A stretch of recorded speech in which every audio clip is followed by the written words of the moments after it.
الحمد للہ وحدہ والصلاة والسلام علی من لا نبی بعدہ اما بعد فاعوذ باللہ من الشیطان الرجیم بسم اللہ الرحمن الرحیم فذکر بالقرآن من یخاف وعید عن علی بن ابی طالب رضی اللہ تعالی عنہ قال قال النبی صلی اللہ علیہ وسلم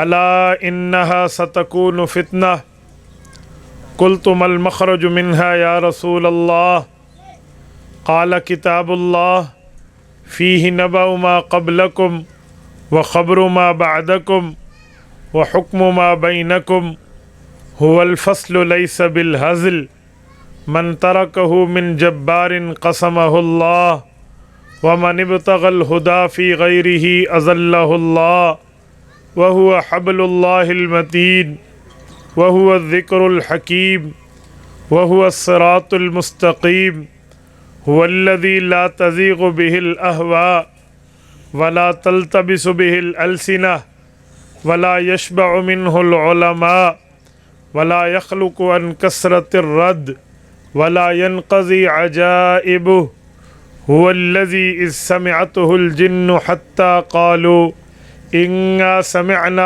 قرآنا عجبا يهدي إلى الرشد فآمنا به من قال به صدق ومن عمل به أجر ومن حكم به عدل ومن دعا إليه هدي إلى صراط مستقيم رواه الإمام الهمام الترمذي في جامعه صدق اللہ العظیم وبلغنا رسولہ النبی الأمی الکریم ونحن على ذلك لمن الشاہدین والشاکرین والحمد للہ رب العالمین۔ معزز دوستو، آج 21 فروری 2021 بروز اتوار ہے۔ آپ کے یہاں ناگمان ضلع پشاور میں آپ سے ہر سال ان دنوں میں گفتگو کا شرف حاصل ہوتا ہے۔ اللہ جزائے خیر عطا فرمائے ہمارے مولانا خیست الرحمان اور مولانا عبد الرحمن محسن کو کہ ان کی وجہ سے میں نے آپ حضرات کی خدمت میں چند باتیں کرنے کے لیے ایک وقت نکالا ہے۔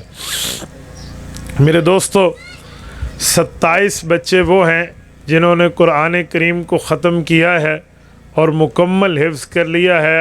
آج ان کے سر پر دستار فضیلت سجے گی۔ یہ بہت بڑا مقام، اعزاز، عزت، احترام اور اکرام ہوتا ہے کہ ایک شخص کی اولاد کے سر پر پگڑی سجائی جائے کہ اس نے اللہ کی کتاب کو اپنے سینے میں محفوظ کر لیا۔ بہت بڑا رتبہ ہے۔ حاملین قرآن، جو قرآن کریم کو اٹھانے والے ہیں اور قرآن کریم کو اپنے سینے میں رکھنے والے ہیں، ان کا رتبہ اس کائنات کو سب کو ملا لینا تو ایک حفظ قرآن کے رتبے کا مقابلہ نہیں ہو سکتا۔ قرآن کریم اللہ کی بات ہے، قرآن کریم اللہ کے فرمان ہیں، قرآن کریم اللہ کے احکامات ہیں، اور اللہ کی بات کو اپنے سینے میں لے لینا، اللہ کی بات کو اپنے اندر سما لینا اور گفتگو میں اس کو یاد کر لینا، یہ بہت بڑا مقام ہوتا ہے۔ اور کسی امت کے فرد کو یہ رتبہ مرتبہ مل جانا کہ وہ اللہ کی کتاب کو اپنے سینے میں اٹھا لے، یہ امت محمدیہ کا خاصہ ہے۔ حضور پاک صلی اللہ علیہ وآلہ وسلم کی امت کا مقام اور مرتبہ ہے کہ انہوں نے اللہ کی کتاب کو اپنے سینے میں سجا لیا ہے۔ میرے دوستو، قرآن کریم جس شخص کے سینے میں آئے تو اس کا مقام اور مرتبہ کتنا ہے، میں اس کو سمجھانے کے لیے 2-4 باتیں عرض کرتا ہوں، توجہ میری طرف رکھنا۔ نمبر 1، حضور اقدس صلی اللہ علیہ وآلہ وسلم امام الانبیاء ہیں، اور جو نبی ہوتا ہے اس کا رتبہ مقام یہ ہے کہ وہ اپنے اللہ سے بات کرتا بھی ہے اور اللہ کی بات ڈائریکٹ سنتا بھی ہے۔ یہ نبی کا کام ہے، امتی کا نہیں ہے۔ امتی اللہ سے بات کر لے گا، میرے مولا یوں کر دے یوں کر دے، لیکن اسے اطلاع کیسے ہوگی کہ اس کے اللہ نے اس کی بات کو سن لیا؟ جب اللہ بات فرمائیں گے تو امتی کے کان اس حیثیت کے حامل نہیں ہیں کہ وہ اپنے رب کی بات کو سن سکے۔ مخلوق کبھی اپنے خالق کی بات کو نہیں سن سکتی، سوائے انبیاء کرام کے ماں سوائے ملائک کے۔ تو جب ہم اللہ کی بات سن نہیں سکتے، اللہ سے بات کر کے ہم تک اطلاع نہیں پا سکتے، تو اس کے لیے واسطہ نبی چاہیے۔ نبی وہ ہے جو اللہ کی بات سنتا بھی ہے اور اللہ کو دیکھتا بھی ہے اور اللہ سے بات کرتا بھی ہے اور اللہ سے بات سن کے وہ ہمیں دیتا ہے۔ ہمارے پاک پیغمبر پر قرآن کریم اترا ہے۔ یہ قرآن کریم حضور پاک علیہ الصلوۃ والسلام کی وجہ سے مختلف مراحل میں گزرا ہے، مختلف اطوار میں گزرا ہے، مختلف طریقہ کار میں گزرا ہے، تب جا کر یہ ہم تک آیا ہے۔ حضرت ابوبکر صدیق رضی اللہ تعالیٰ عنہ کی روایت مسند احمد میں موجود ہے۔ وہ فرماتے ہیں رسول اقدس صلی اللہ علیہ وسلم نے ارشاد فرمایا، شیبتنی ہود و اخواتہا، ابو بکر قرآن کریم کی یہ صورتیں اتری ہیں، ان صورتوں کے اترنے کے بوجھ نے تمہارے نبی کو بوڑھا کر دیا ہے۔ شیبتنی ہود و اخواتہا، سورت ہود اور اس جیسی صورتوں کے نزول سے آپ کا نبی اس بوجھ کے اٹھانے سے بوڑھا ہو گیا۔ میرے دوستو، بڑھاپے کا مطلب بوجھ برداشت کرنا۔ کلام اللہ کے اترنے میں بوجھ ہے، کلام اللہ کے اترنے میں وزن ہے، کلام اللہ کے اترنے میں ایک قسم کی تکلیف اور دقت ہے، لیکن ہمارے پاک پیغمبر نے یہ ساری دقتیں، ساری تکلیفیں، سارے بوجھ اپنے سینے اور اپنے جسم پہ اٹھائے ہیں۔ لیکن امت کو یہ قرآن کریم ایسے دیا ہے کہ ہم ایک آیت بھی پڑھیں تو بوجھ نہیں ہے، راحت ملتی ہے، ہمیں کسی قسم کی تکلیف نہیں، آسانی ملتی ہے۔ اس کی بنیادی وجہ جتنا بوجھ تھا، جتنا وزن تھا، جتنی اس کے اٹھانے پہ دقت اور تکلیف تھی، وہ اکیلے ہمارے پاک پیغمبر نے برداشت کی ہے، امت کے حق میں اسے راحت کا سامان بنا دیا۔ میں یہاں ایک جملہ مزید سمجھانے کے لیے کہتا ہوں۔ ہمارے نبی پاک صلی اللہ علیہ وآلہ وسلم پر جب قرآن کریم اترتا تو وہ کئی طریقوں پہ اترتا تھا۔ صحیح بخاری جلد اول باب کیف کان بدء الوحی الی رسول اللہ صلی اللہ علیہ وسلم، یہ جو صحیح بخاری کا کتاب الایمان سے پہلا باب ہے، اسٹارٹ یہیں سے ہوتی ہے۔ تو یہاں اگر آپ دیکھیں تو حضرت عبداللہ ابن عباس رضی اللہ عنہما پیغمبر علیہ الصلوۃ والسلام کے چچا ذات بھی ہیں اور حبر الامہ بھی ہیں، اس امت کے مفسر اعظم بھی ہیں۔ وہ ارشاد فرماتے ہیں، اور سیدہ کائنات ام المؤمنین صدیقہ بنت صدیق حضرت عائشہ رضی اللہ عنہ ارشاد فرماتی ہیں، ہمارے نبی پاک نے ہمیں بتایا تھا کہ وہی اترتی کیسے تھی، وہی نازل کیسے ہوتی، میرے تک اللہ کی باتیں پہنچتی کیسے تھی۔ فرمایا اس کی کئی ترتیبیں ہوتی تھی۔ بعض اوقات یوں ہوتا کہ جو دل میں اللہ پاک بات ڈالتے وہ میرے دل میں تازہ ہو جاتا۔ ان اللہ تعالی اوعى فی نفسہ، حدیث پاک میں ہے اللہ پاک حضور پاک علیہ السلام کے دل اقدس میں کچھ لفظ اتار دیتے، وہ دوبارہ تازہ ہو جاتا۔ اسے نزول ثانی کہتے ہیں۔ اور نزول اول پہ تو اترنے کے طریقوں میں بعض اوقات یہ ہوتا، احیانا یتمثل لی الملک، فرشتہ آتا اور فرشتہ انسانی شکل میں ہوتا، فیکلمنی فعی ما یقول، وہ کیا کہتا میں اس کی بات کو یاد کر لیتا۔ ایک حدیث پاک کا لفظ ہے، رسول اللہ صلی اللہ علیہ وسلم فرماتے ہیں احیانا یأتینی مثل سلسلۃ الجرس، بعض اوقات ایسا ہوتا گھنٹی بجنے کی آواز آتی اور وہی نازل ہو جاتی۔ اور فرمایا یہ دو موقع، جب فرشتہ اترتا بات کرتا میں یاد کرتا، جب فرشتہ نہ اترتا خالی گھنٹی کی آواز آتی میں یاد کر لیتا۔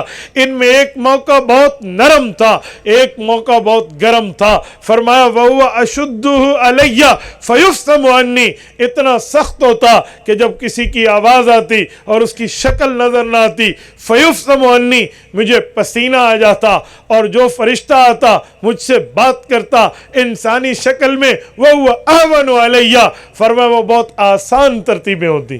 اس طرح قرآن کریم کی وحی اتری۔ ایک بات میں مزید کہتا ہوں، ذرا توجہ رکھنا، رسول اقدس صلی اللہ علیہ وآلہ وسلم پہ یہ جو طریقہ ہے جس میں فرشتہ نظر آتا ہے، وہ حضور سے بات کرتا ہے، اللہ کا کلام بتاتا ہے، قرآن اتارتا ہے اور رسول اللہ کے سینے مبارک میں آ جاتا ہے، یہ تو کوئی تکلیف کی بات نہیں تھی کہ انسانی شکل سامنے ہو۔ فطرت انسانیہ کا تقاضا یہ ہے کہ ایک دوسرے سے انس ہوتا ہے، تعلق ہوتا ہے، ایک دوسرے کو دیکھ کر بندہ بات کرتا اور سنتا ہے۔ لیکن جب صرف